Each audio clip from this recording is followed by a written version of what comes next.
Hello बच्चों। चलिए बच्चों, आज हम करते हैं कक्षा 3 की किताब आसपास का पाठ नंबर 9। बादल आए बारिश लाए। चलिए पढ़ते हैं इस पाठ को। अप्पू ने केला खाया।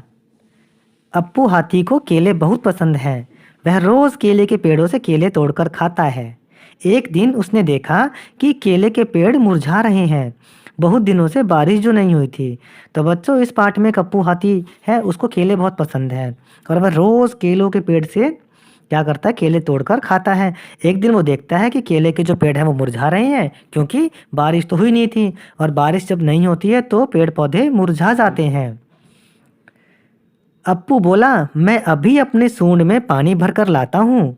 वह नदी की ओर चल पड़ा। नदी से अप्पू ने जी भरकर पानी पिया। सूंड में पानी भर भर कर वह खूब नहाया। तो अप्पू हाथी जो था, जब उसने देखा कि पेड़ पौधे सूख रहे हैं तो उसने कहा कि मैं अपनी सूंड में पानी भर कर ले आऊँगा और इन पेड़ों को मैं पानी दे दूंगा। तो वह नदी की ओर चल पड़ा और वहाँ पर उसने जी भरकर पानी पिया। सूंड में पानी भर भर कर वह खूब नहाया। तो आपको पता है ना बच्चों, कि हाथी को जो है ना पानी में नहाना बड़ा पसंद है और वो अपनी सूंड में पानी भर करके खूब खेलता है। फिर सूंड में पानी भरा और जाकर केले के पेड़ों को भी नहला दिया। पानी मिलते ही केले के पेड़ खिल उठे। अप्पू बोला, अब मैं रोज तुम्हारे लिए पानी लाऊंगा, तुम मुझे मीठे मीठे केले जो देते हो। तो अप्पू हाथी ने कहा कि अब मैं रोज ऐसा ही करूंगा। मैं नदी में जाऊंगा, वहां से पानी भर के अपनी सूंड में लाऊंगा और इन पेड़ों पर डाल दूंगा। फिर ये पेड़ मुरझाएंगे नहीं और ये मुझे मीठे मीठे केले के फल दे देंगे जो मैं खाऊंगा। अब चलिए आगे करते हैं इसके प्रश्नोत्तर। अप्पू को कैसे पता लगा कि केले के पेड़ों को पानी चाहिए? अप्पू हाथी ने देखा कि केले के पेड़ मुरझा गए थे। इसी से पता लगा। तुम्हारे घर के आसपास के पेड़ पौधों को पानी कहाँ से मिलता है? तो बच्चों, आपके घर के आसपास भी पेड़ पौधे होंगे। अच्छा, उनको पानी कहाँ से मिलता है? तो आसपास के लोग पेड़ पौधों को पानी देते हैं। अप्पू हाथी ने नदी से जी भरकर पानी पिया। तुमने जानवरों को कहाँ कहाँ पानी पीते देखा है? तो बच्चों, जानवरों को जो है ना, हमने नदी से, नाली से और कटोरे से पानी पीते देखा है। कुछ लोग ऐसे भी होते हैं जो अपने घरों के आसपास छत पे जो है ना कटोरे में पानी भर कर रख देते हैं। तो जानवर आते रहते हैं, कुत्ता बिल्ली चिड़िया वगैरह, और वो उनमें से पानी पीते रहते हैं। क्या तुमने कभी किसी जानवर को पानी पिलाया है? अगर हाँ तो किसको? तो बच्चों, आपने भी कभी ना कभी किसी जानवर को पानी पिलाया होगा। और कुछ बच्चों के तो घर में पालतू जानवर भी होंगे, जैसे कुत्ता और बिल्ली, वो उन्हें खिलाते पिलाते रहते रहते होंगे। तो इसका उत्तर आप अलग अलग लिख सकते हो। मैं जो उत्तर लिखूंगा वो ये है, मैंने कुत्ते को पानी पिलाया है और छत पर पक्षियों के लिए रोज पानी रखती हूँ। जिन जानवरों को कोई पानी नहीं पिलाता वे पानी कहाँ से पीते हैं? कुछ जानवर ऐसे भी होते हैं जिनको कोई पानी नहीं पिलाता, तो वो कहाँ से पानी पीते होंगे? तो बच्चों, वो नदी से पीते हैं या नाली का गंदा पानी पीते हैं। आपने अपने आसपास देखा भी होगा ऐसे जानवरों को। अब कहानी में हमने पढ़ा था कि केले के पेड़ को अप्पू हाथी ने पानी दिया। असल में तो हाथी पेड़ों को ऐसे पानी नहीं देते। तो फिर उन पेड़ पौधों को पानी कहाँ से मिलता है जिन्हें कोई पानी नहीं देता? हमने आसपास देखा है ना अपने, कि पेड़ पौधे बहुत सारे होते हैं और वो उनको पानी कोई देता नहीं है, लेकिन फिर भी बढ़ते रहते हैं वो। तो उनको बारिश से पानी मिल जाता है। पेड़ पौधों को ज़्यादातर पानी बारिश से मिलता है। बारिश आते ही पेड़ पौधे खिल उठते हैं। तो चलो बच्चों, आओ अब एक कविता पढ़ते हैं बारिश के बारे में। बादल आए, गोरे गोरे काले काले, बादल आए जादू वाले। कुत्ता गैया हाथी घोड़ा और कभी हंसों का जोड़ा, या फिर बनकर अरना भैंसे दौड़ेंगे हो कर मत वाले।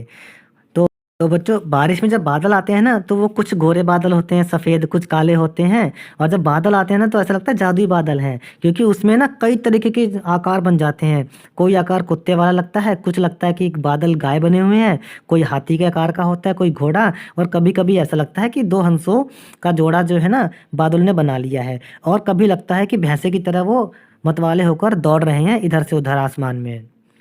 पल में आते पल में जाते, महीनों कभी नजर ना आते, और कभी जम जाते ऐसे, हफ्तों तक न टलते टाले। तो कभी तो बारिश ऐसी होती है ना, बादल आराम से एकदम से आ जाते हैं और एकदम से चले जाते हैं। और कभी कभी ऐसा भी होता है कि कई महीने लग जाते हैं, वो आते ही नहीं हैं, कि कई कुछ महीने ऐसे बीत जाते हैं, बिल्कुल बारिश नहीं होती है। और कभी ऐसे जम जाते हैं कि हफ्तों तक नहीं टलते। कभी बादल ऐसे आ जाते हैं कि बारिश होती रहती है और काफ़ी हफ्तों तक बारिश चलती रहती है। कभी गरजते कभी बरसते, इंद्रधनुष के रंग परसते, और कभी ओले बरसा के तोड़ गए हैं शीशे प्याले। तो कभी तो जो है ना बादल बहुत तेज़ गरजते हैं और कभी बहुत तेज़ बारिश करते हैं। और कई बार ऐसा भी होता है कि जब बारिश के बाद में हमें इंद्रधनुष में 7 रंग दिखाई देते हैं। आसमान में दिखते हैं ना बच्चों, आपने देखा होगा अपने आस-पास जब बारिश होती है तो हम आसमान में देखते हैं तो हमें इंद्रधनुष दिखाई देता है। और कभी-कभी ऐसा भी होता है कि जो बादल आते हैं ना ये ओले बरसा देते हैं और कई ओले तो इतने बड़े, इतने तेज़ गिरते हैं कि उनसे ना नीचे शीशे वगैरह टूट जाते हैं। चलिए अब देखते हैं इसके प्रश्नोत्तर। कवि को बादलों में बहुत कुछ दिखा। क्या तुम्हें भी बादलों में कभी कुछ दिखा है? क्या? तो बच्चों हमें ना कई बादलों में दिखा है घोड़ा और राक्षस का मुँह। बादल क्या-क्या करते हैं? बादल बारिश करते हैं और ओले गिराते हैं। बारिश आने पर तुम्हें कैसा लगता है? कैसा लगता है बच्चों? बारिश आने पर हमें अच्छा लगता है। बारिश आने पर बादलों के अलावा और क्या-क्या दिखाई देता है? तो बारिश आने पर इंद्रधनुष दिखता है और बिजली दिखती है। क्या तुमने कभी इंद्रधनुष देखा है? इंद्रधनुष कब दिखाई देता है? हाँ, हमने इंद्रधनुष देखा है और इंद्रधनुष बारिश के बाद दिखता है। बारिश होने पर क्या-क्या होता है? पानी भर जाता है, कीचड़ हो जाती है, सब कुछ धुल जाता है। बारिश होने पर नाव बनाने और उसे पानी में चलाने में बड़ा मज़ा आता है ना बच्चों? तो आप भी कागज़ की नाव बनाना और जब बारिश आए तो उसे पानी में तैरा देना। तो बच्चों ये हमने पाठ नंबर 9 कर लिया है कक्षा 3 का। और अगर आपको वीडियो अच्छा लगा हो तो बच्चों इस चैनल को सब्सक्राइब करें और इस वीडियो को लाइक और शेयर करें।